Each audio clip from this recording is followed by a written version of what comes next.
જો તમારે તમે વાપરો વકીલે એ તરફી જવાબ આપ્યો એ લોકોને ખબર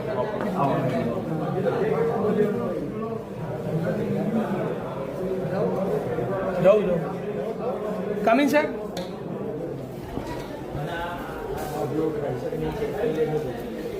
જે પેન્ડિંગ કેસો હોય ને એનો બી જોઈ લેજો સાહેબ. એક પેલું જન્મ મરણનું હતું સાહેબ, મુદત હતી આજે, આજની મુદત મેં નથી આપેલી પણ સાહેબ અમને નોટિસ આપેલી, નોટિસમાં તારીખ લખેલી આજની. મારી જોડે મારા ક્લાર્ક આવીને કહી ગયા, હા, એમને ફોન કર્યો તો એમણે ફોન ઉપાડ્યો નતો. પણ સાહેબ ફોન ઉપડે ના ઉપડે પછીની વસ્તુ. તમે નોટિસ સાહેબ સાંભળો મારી વાત, તમે તમારું જે અધિકાર છે ને સાહેબ, તમે આવી રીતે અમને વર્તન ના કરી શકો.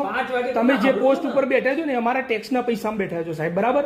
તમે જે બિહેવિયર ટેક્સ ના ભરશો એવો ના કહી શકો તમે અમને. તો તમે મને કીધું ટેક્સ નહીં ભરવાનું, હવે હું નહીં ભરું. આ રેકોર્ડિંગ ચાલુ છે અને આ જ બધી વસ્તુ કલેક્ટરને કહું છું, બરાબર? તમે આવી રીતે વાત ના કરી શકો. આજે સરકાર શ્રીનો સ્વાગતના પ્રશ્નમાં તમે પણ તમારી મુદત લેવાનું છે. તમારા તમે બધા કેસો ચલાયા છે, આની અંદર બધા કેસો ચલાયા છે. અરે જેમ જેમ બધા કેસો ચલાયા છે. અમે હાજર થયા છે ટાઈમે. અને તમે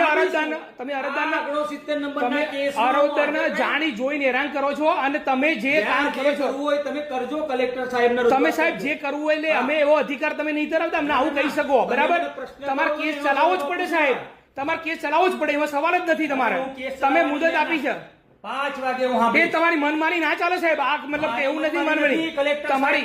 કલેક્ટર સાહેબ તો તમે એ સીટમાં બે કેસો ચલાયા છે, બધાના કેસો ચલાયા મેં સાંભળ્યું છે, બરાબર? તમે એવું ના કહી શકો કે તમે ના ચલાવી શકો એવું, બરાબર?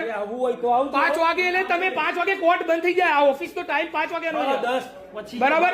5 વાગે ઓફિસ બંધ થઈ જાય.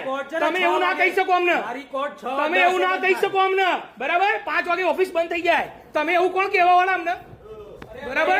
5 વાગે ઓફિસ બંધ થઈ જાય, કોર્ટના બધા કેસો ચાલુ છે.